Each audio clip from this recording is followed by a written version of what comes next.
I'm going to show you how we took a concrete contractor that was coming from a place of getting rather inconsistent amount of work every month to now getting a nice regular flow of leads coming to his business looking for his concrete services every month, and overall increasing his revenue by about $60,000 per month.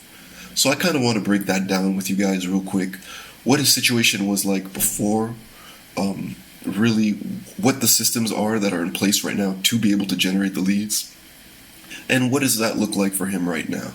So before we started working with this concrete contractor, he was at a place where he was mostly getting most of his jobs through word of mouth, through referrals from other people, through subcontracting from other contractors that would send him work, specifically concrete work.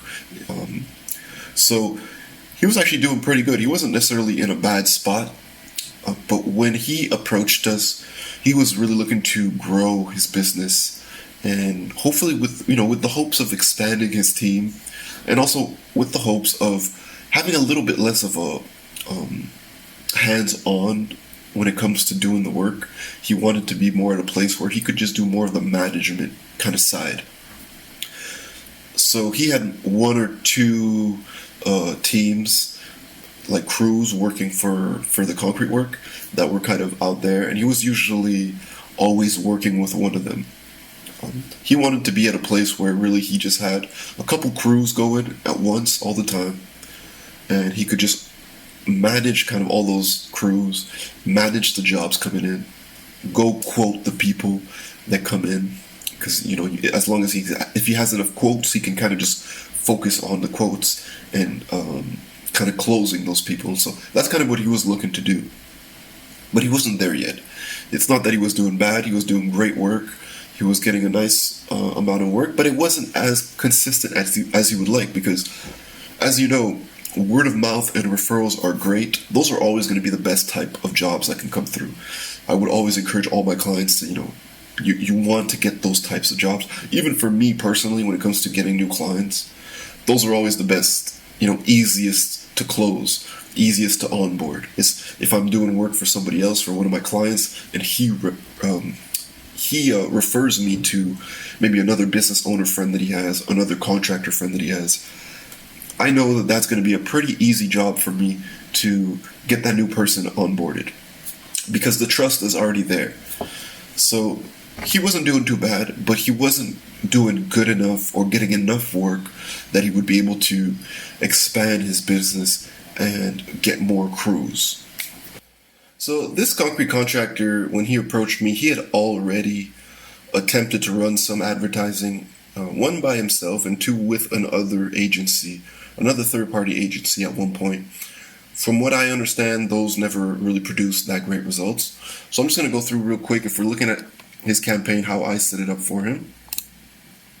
This is over the course of the last month.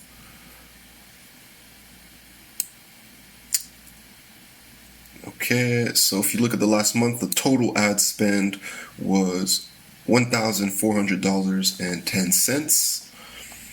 And for that, we got we got 54 conversions, okay? So 54 leads, that means. And we paid $26.12 per lead, with a conversion rate of 15%. So that is pretty good numbers. Of course, when it comes to the costs associated with everything, there's a lot of factors that play into that. Your location, your competition, how fresh the account is, obviously how well you're managing your campaign, how it's set up. So if we look quickly at how it was set up, so I have the main campaign.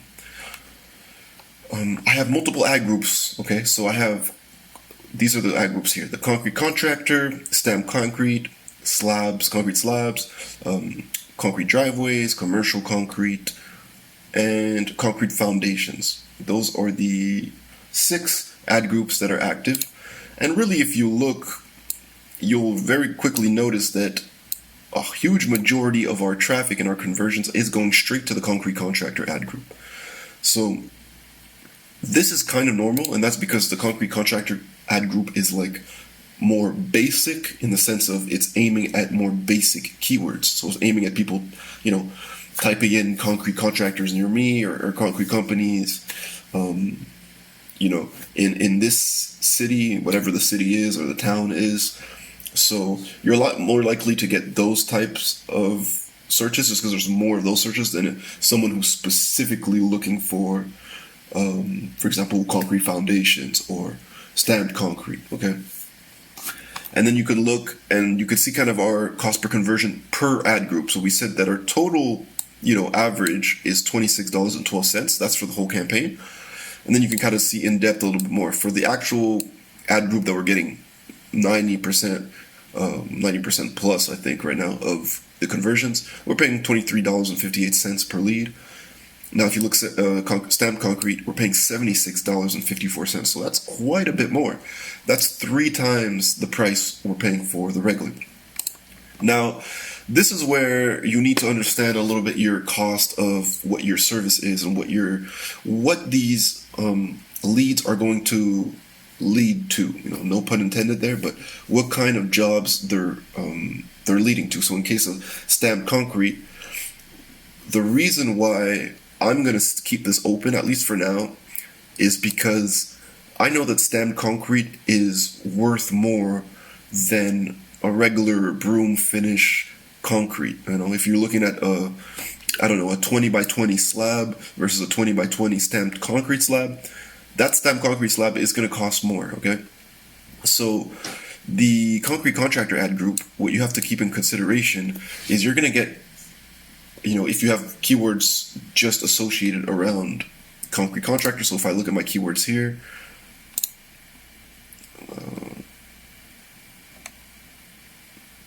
okay, you have these are the keywords. I have 6, 7 keywords in here. And really, like, these 2 should probably not even be in here. So it's not really a problem. They got, hardly any clicks anyways. This one got no clicks, no impressions. Walkway and formwork. Formwork, you could keep it in there, I guess. Walkway, you might want to put it into a separate ad group. So this one I would probably take off. For now, I'm just going to leave it. But, most of these are kind of general concrete terms, like someone looking for a concrete contractor, concrete installation, concrete contractor, concrete companies near me, concrete pouring near me. So these are kind of general terms. They're not some, you don't really know from that what they're looking at specifically. It could be a slab, it could be a retaining wall, it could be foundations. So what you have to understand from that is that the leads you're going to get from this type of ad group are going to fluctuate quite a bit in terms of the actual value of the lead. Because if someone's looking for a whole new house build and they're looking for like concrete for that, obviously that's going to cost a lot more than someone looking for like a small slab, maybe for a hot tub or for a shed.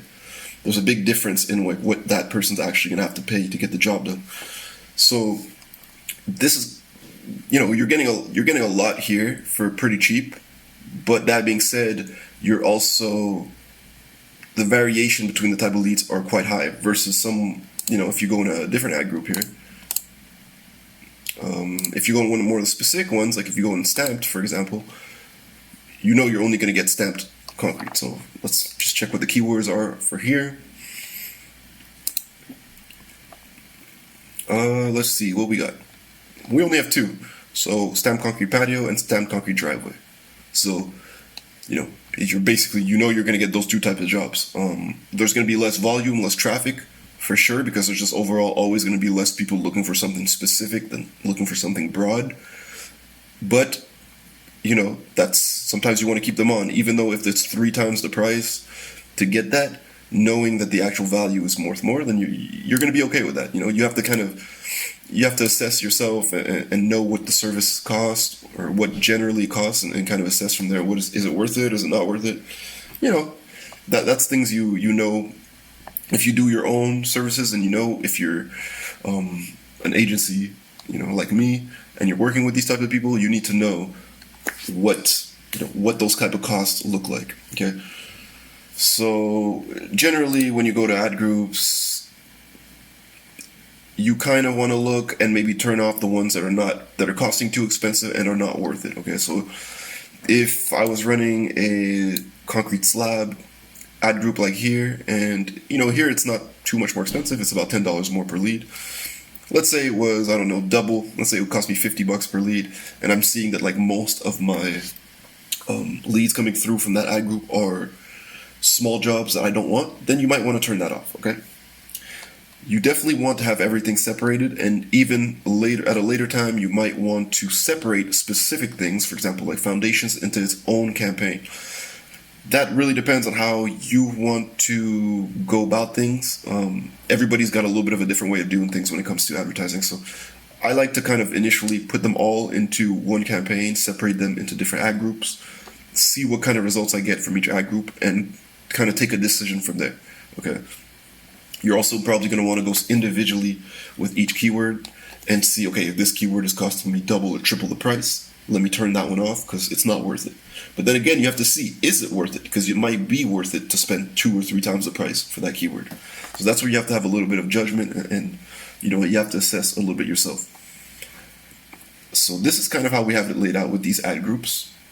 You want to have, in terms of ads, I think I only have 2. Okay, no, I have 3. So you can have a maximum of 3 running at once. You see, I have 2 extra ones that are not running here, but you kind of want to give yourself as much chances as possible. It's good to have, if you can, more than one ad, and that really, the only thing that changes, it doesn't change anything in the price or anything. It's like a rotation. So Google's going to kind of serve one of the 3. Now, if you have different headlines, different descriptions in there, it might serve the one that is more accurate to what the search term was initially. So it's good to have the 3 or 2 at least running at once, so it can kind of see which one is performing better. And usually over time, it's going to kind of mainly focus on one of those. You want to have a tight negative keyword list. That's very important, especially if you're going to run keywords that are broad, phrase match.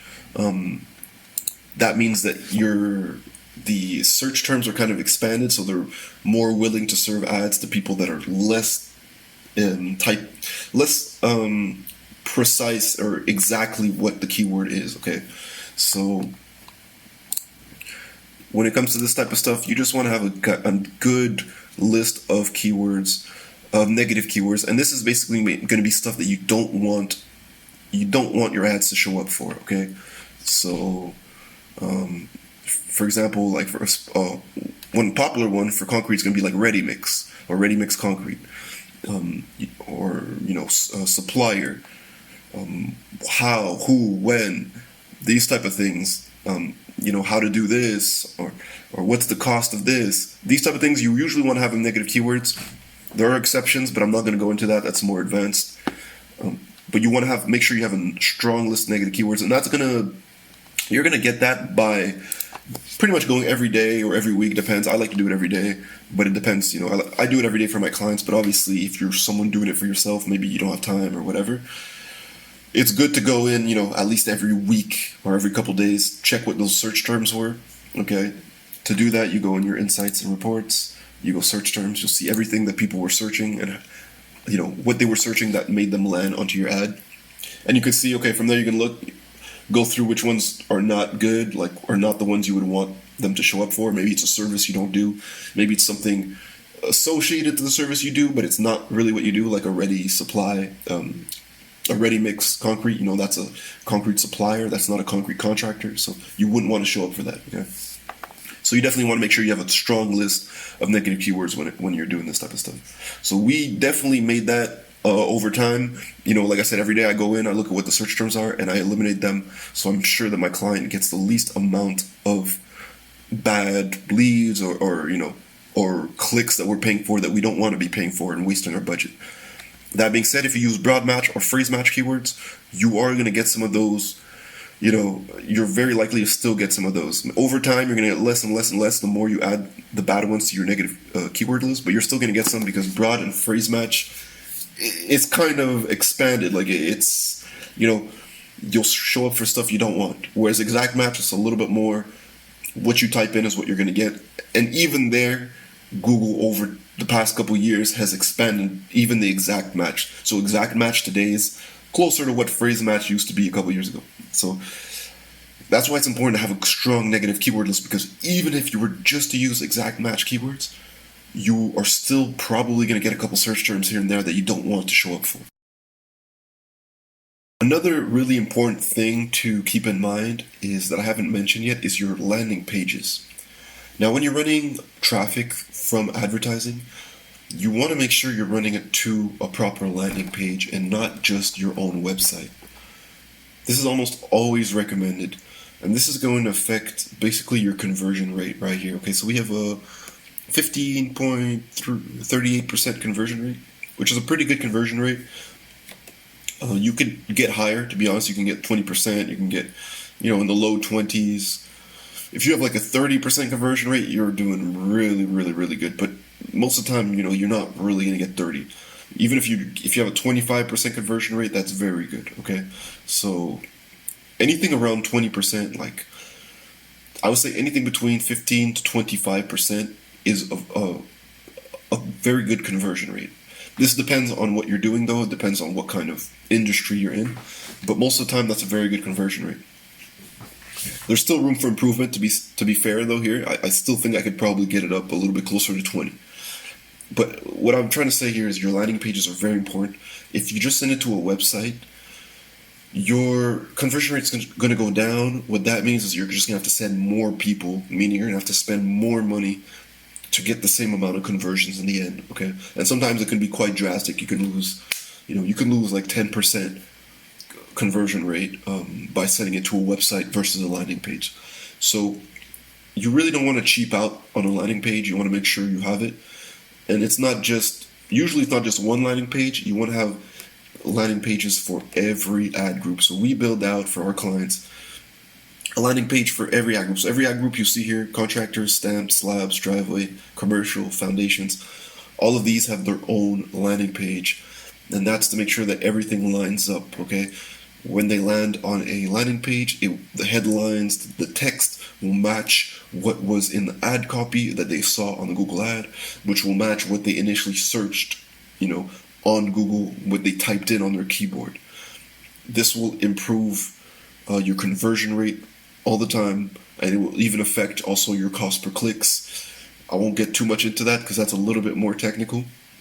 But usually when you think about landing page, you think more of your conversion rate, but it does actually affect your cost per click also, okay?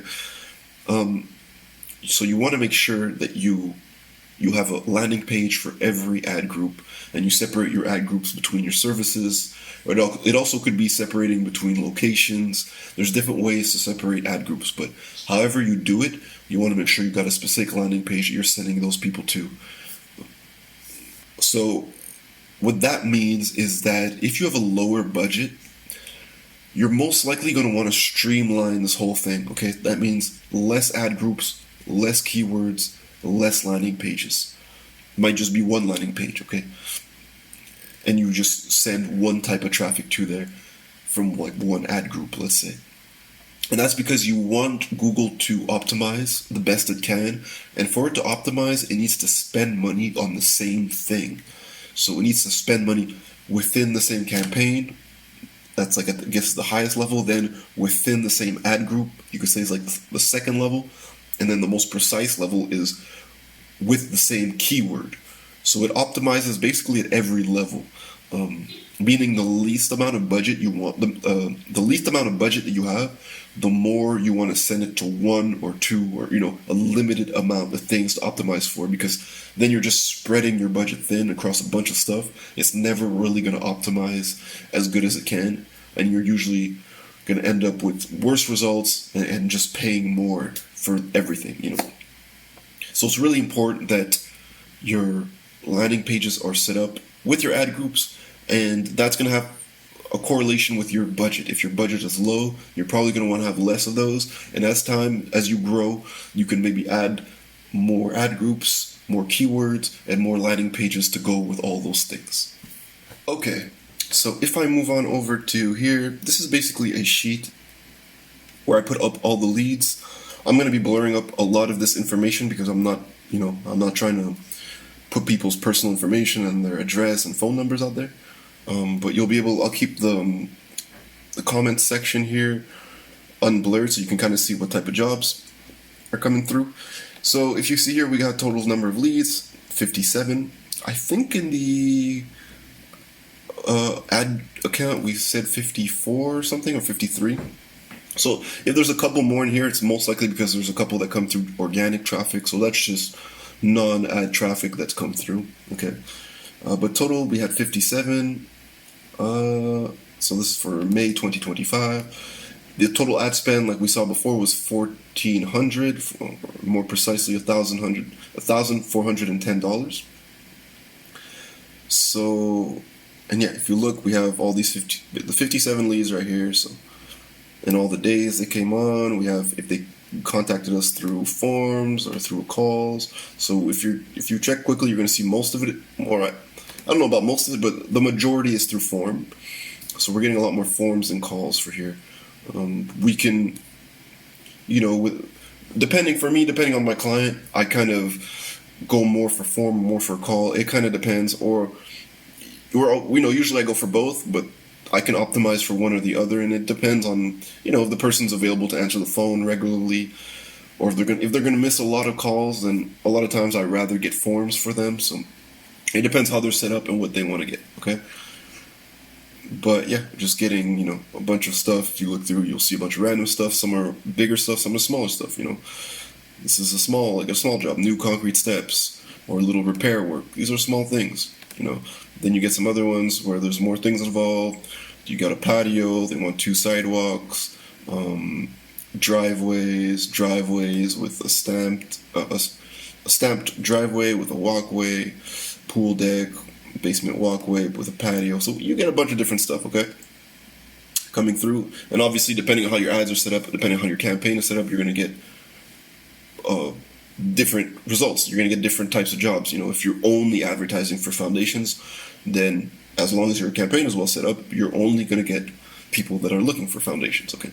So from the 57 leads that we got him over that course of the 30 days or the course of the month, he closed 9 people. So I don't know how much, what is that? Let me just check that real quickly. What's that conversion? 9 divided by 15. It's not 9 divided by 15, sorry. 9 divided by 57 times 100. So close to 16%. So that means he closed around 16% people. This guy is actually good at closing. A lot of times he'll close more than this. 15% I would say is relatively average, but it's not rare for this guy to close 25-30%, okay, which is a very good closing rate. I would say regular closing rate more around 20%.